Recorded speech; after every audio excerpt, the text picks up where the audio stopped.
My name is Millie Fontana. I'm 23 years old, and I am a donor-conceived child of lesbian parents. I stand here with support from all three of my parents.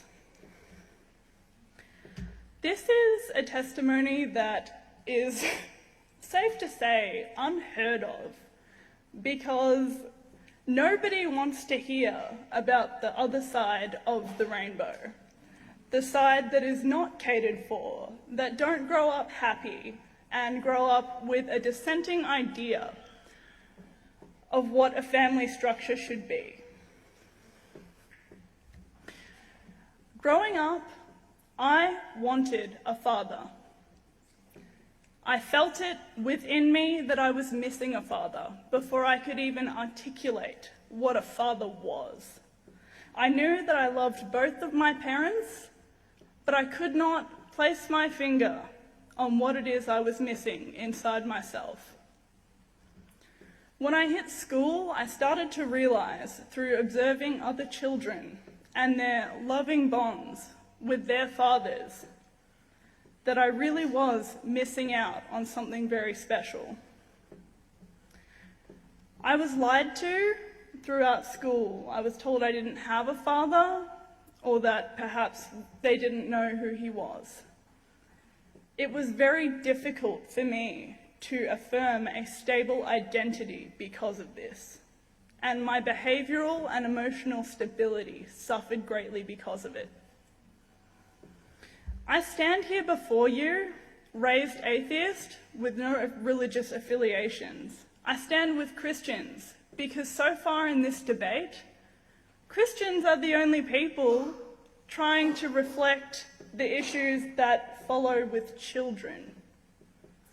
Christians so far are the only people trying to shine light on stories like mine. Nobody in the LGBT lobby wants to hear from someone like me, because so far love is love, right? We don't exist. Growing up, I would look in the mirror and I would think to myself, where did I get these green eyes? Where did I get these aspects of my personality, these talents that neither of my parents in the home had? The answer to that is quite simply my father.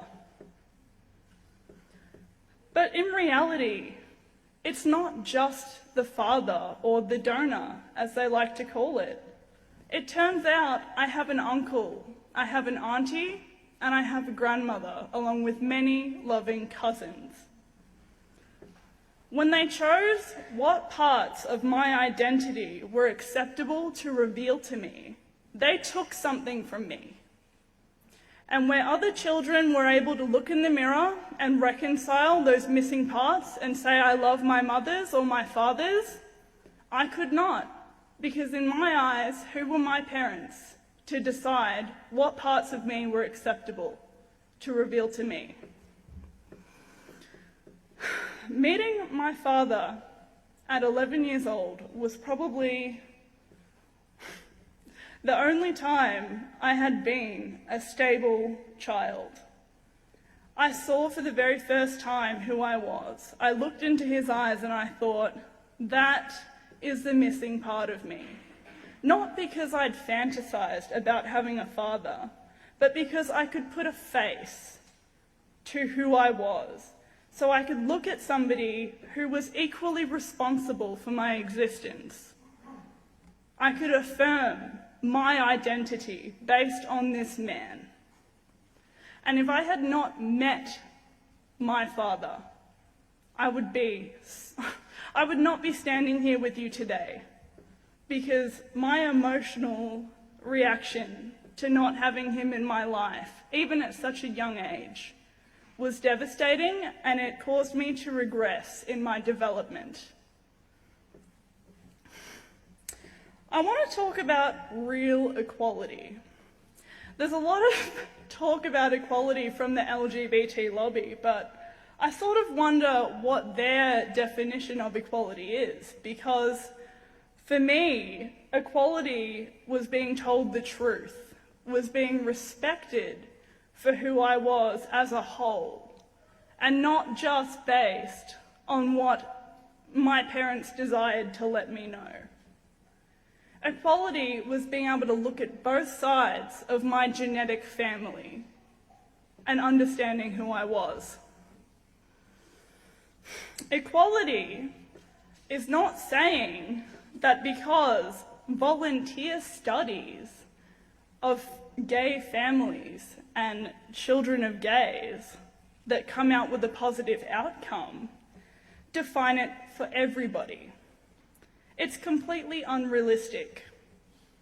I heard this lie from the LGBT back in March, saying that children don't care who their family is and that men and women are interchangeable. I consider this in itself to be a form of gender discrimination. Men and women offer complementary roles in child rearing and should probably be respected equally.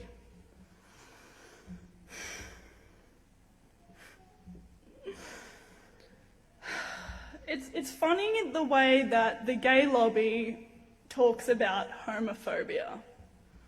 I've had stories of gay friends of mine coming to me and explaining that other gay people have called them homophobic because they would ideally prefer to raise children with a mother or a father.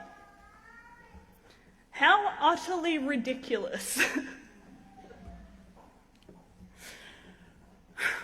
Was I homophobic when I was looking in the mirror, wondering where my father was? Was I homophobic when I looked at both of my loving parents and pleaded with them to tell me who I was? Absolutely not. But I do love all three of my parents equally.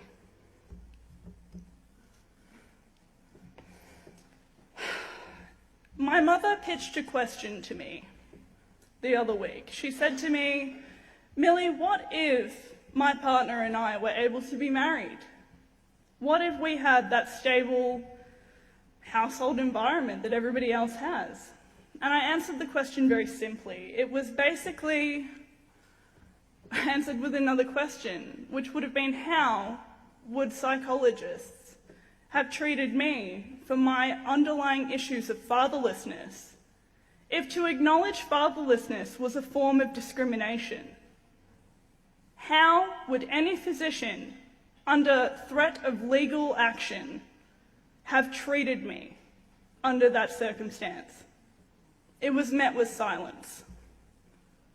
Nobody thinks about this before we rush ahead to marriage. This is an extremist minority that are pushing, from my opinion, what seems to be extinction of gender in itself. I don't see gender equality.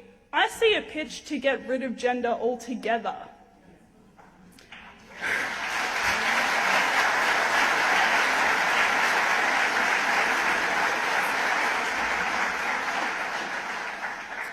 Until we as a society have a discussion that includes children like me who are not okay with parents deciding which parts are acceptable to reveal, until this discussion includes everybody who has been raised fatherless or motherless, until this discussion stops shaming children in my position for coming forward, we should not be pushing marriage through. I am not going to stand here and be silenced by people telling me what was acceptable for me to feel. That I'm a bad person for wanting a father, that maybe I didn't love my mothers enough because I wanted a father. It's bull, and I won't support it. I thank you for coming here tonight. Thank you, thank you, thank you.